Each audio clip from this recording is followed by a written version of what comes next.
नमस्कार दोस्तों, आप सबका मेरे इस YouTube चैनल मंच डॉक्टर देवेंद्र सेहरा शो पर स्वागत है। दोस्तों, आज का विषय डिस्कशन का हमारा रहेगा संक्षेप में ब्रेन हेमरेज के बारे में। डायबिटीज़ की सीरीज़ बनाने के बीच में ये छोटा अपडेट देना मैंने इसलिए ज़रूरी समझा क्योंकि आजकल न्यूज़ में काफ़ी कॉमनली आ रहा है जग्गी वासुदेव सदगुरु, जो हमारे स्पिरिचुअल गुरु के नाम से विख्यात हैं पूरे देश भर में और भारत को बाहर विश्व में एक इमेज क्रिएट करते हैं और इतना अच्छे प्रखर वक्ता हैं और उनकी इंग्लिश इतनी बढ़िया है कि पूरे दुनिया में लोगों को अपील करती है। If you feel pleasant in your body, we call this health. Yes. जब उनके ब्रेन हेमरेज का सो कॉल्ड ऑपरेशन हुआ तो उसके बारे में ये एक डिस्कशन का विषय मीडिया में बना हुआ है। दोस्तों, ब्रेन हेमरेज एज सच कई किस्म का होता है। एक ब्रेन हेमरेज तो होता है जो बहुत सीरियस होता है, जो ब्रेन सब्सटेंस के अंदर होता है या ब्रेन सब्सटेंस के बिल्कुल बीच में जो एरिया जिसके अंदर से फ्लूइड जा रहा होता है वहाँ होता है, जिसको सब इरेक्टॉइड हेमरेज कहते हैं। ये तो जानलेवा होता है। फिर एक ब्रेन हेमरेज होता है जो हेमरेज एग्जैक्टली ना होकर खून का कलेक्शन होता है ब्रेन टिश्यू के बाहर और खोपड़ी के अंदर, जिसको सब ड्यूरल हीमेटोमा कहते हैं। इन दोनों के प्रोग्नोसिस में, इन दोनों के रिजल्ट्स में बहुत फ़र्क होता है और प्रेजेंटेशन में बहुत फ़र्क होता है। जो जग्गी वासुदेव हमारे सदगुरु, इनको सब ड्यूरल हीमेटोमा था और शायद उसमें हेमरेज भी था।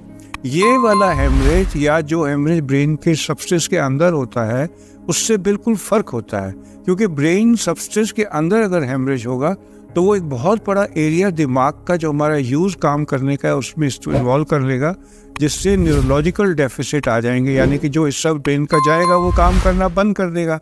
लेकिन सब ड्यूरल हीमेटोमा में क्या होता है, ब्रेन सब्सटेंस के बाहर, जहाँ हमारे ब्रेन सब्सटेंस के बाहर खोपड़ी के बीच का एरिया जो होता है उसके अंदर खून का कलेक्शन हो जाता है। हमारा ब्रेन खोपड़ी के अंदर जो हमारी स्कल है उसके अंदर नंगा नहीं होता, ये कवर्ड होता है लेयर से। ये 3 लेयर्स होती हैं। जो सबसे बाहर की लेयर होती है उनको ड्यूरा कहते हैं, और ड्यूरा के नीचे के हिस्से में अगर कोई ब्लड इकट्ठा होता है तो उसको सब ड्यूरल यानी कि ड्यूरा के अंदर का हीमेटोमा कहते हैं। अगर भगवान ना करे किसी को ब्रेन में कलेक्शन हो ब्लड का तो ये सबसे सेफ है, क्योंकि अगर आप ये ब्लड निकाल देंगे टाइम पर तो जो ब्रेन का सब्सटेंस है उसके अंदर इन्वॉल्वमेंट नहीं होगी और पर्सन बिल्कुल नॉर्मली न्यूरोलॉजिकली नॉर्मल आ जाएगा, ठीक हो जाएगा। जैसे कि जग्गी वासुदेव सदगुरु जी के ऑपरेशन के बाद के वीडियो में है कि वो ब्रेन से बिल्कुल ठीक है और बिल्कुल ठीक बात कर रहे हैं और उनके मेंटल फैकल्टीज बिल्कुल ठीक है। अब ये सब ड्यूरल हीमेटोमा की क्या प्रेजेंटेशन होती है? सब ड्यूरल हीमेटोमा एक बड़ी ही क्या कहें झूठी पिक्चर भी डिपिक्ट कर सकता है। जैसे कि किसी को सर में हल्की सी चोट लगे, उसके बाद अंदर ब्लड हल्का हल्का रिसना शुरू हो और इसको इकट्ठा होने में कई बार महीनों लग जाते हैं कि ये सिम्टम दे पाए। तो और अगर इसलिए कभी भी कोई हेड इंजरी होती है और माइल्ड होती है, जैसे कोई पर्सन बाथरूम में गिर जाता है, तो उसके बाद सिम्टम आने में कई बार महीना लग जाता है। सिम्टम क्या होते हैं? पर्सन को ज़्यादा नींद आने लगती है, सोया सोया रहता है। अगर थोड़ा तेज़ होता है ये कलेक्शन तो हेडेक होना शुरू हो जाता है। अगर ब्रेन में स्वेलिंग आती है तो वॉमिटिंग आ सकती है। तो सदगुरु के साथ ये सब ड्यूरल हीमेटोमा था जो महीना 2 महीना हो गए थे जिसके अंदर ये डेवलप हुआ था, और बाद में शायद इसमें फिर एक्यूट ब्लड रिसना शुरू हुआ जिससे उनको हेडेक हुआ। और टाइमली डायग्नोसिस होने में इसमें ब्रेन में एक छोटा सा होल करके, जिसको हम बरहोल कहते हैं, जो पहले किया जाता था, एक कैथेटर डाल के वो ब्लड रिमूव कर दिया जाता है। या क्रेनियोटमी प्रोसीजर करने से स्कल कैप में एक हिस्सा निकाल कर, काट कर जो ब्लड इकट्ठा है उसको निकाल कर फिर फ्लैप बंद कर दिया जाता है। ये दिखने में बहुत मुश्किल है, बट एक न्यूरो सर्जन के लिए रूटीन का काम होता है। इसका और ब्रेन के अंदर का जो हेमरेज होता है उस दोनों में बहुत फ़र्क होता है और इसका बेस्ट प्रोग्नोसिस होता है। अब ये होता क्यों है, जिसके ऊपर मैंने सोचा है मैं वीडियो बनाऊं। एक तो ये उम्र के तकाजे से होता है। जो भी लोग 65 साल से ऊपर होते हैं उनका ब्रेन थोड़ा श्रिंक करता जाता है, तो ब्रेन सब्सटेंस और खोपड़ी के अंदर का एरिया बढ़ जाता है।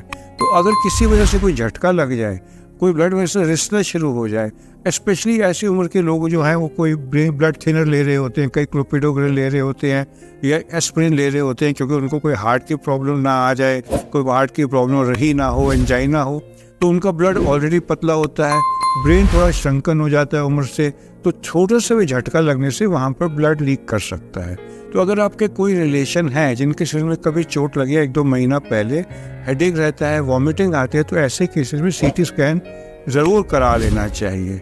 सदगुरु के साथ क्या वजह रही मुझे मालूम नहीं, लेकिन ब्रेन 65 ईयर्स प्लस पर हमेशा थोड़ा श्रिंक कर जाता है और इनमें सब ड्यूरल होमोड्रोमा होने का चांस बढ़ जाता है। लेकिन आपको इससे बाकी टाइप के ब्रेन हेमरेज से कंफ्यूज नहीं करना चाहिए, जिसके अंदर प्रोग्नोसिस बहुत बुरा होता है। मेरा वीडियो बनाने का बेसिक मकसद ये था। खैर, इस चीज़ से हमें सीखने को 2-3 चीज़ें और भी पता लगती हैं कि उम्र किसी को नहीं छोड़ती है। अगर आपकी एज बढ़ रही है तो आपको अपना बहुत ध्यान रखना है, स्पेशली अगर आप ब्लड थिनर्स पर है। मुझे उसमें सदगुरु के केस की बात नहीं कर रहा, मैं जनरल बात आपको कर रहा हूँ।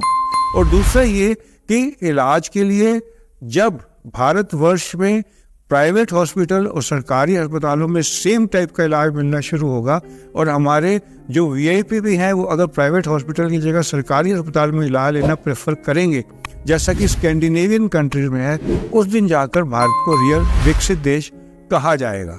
मेरा आपको अंत में यही कहना था। आप सबका मेरे साथ जुड़ने के लिए धन्यवाद। और अगर आपको मेरे इस तरह के अपडेट अच्छे लगते हो तो मेरे चैनल को सब्सक्राइब करें।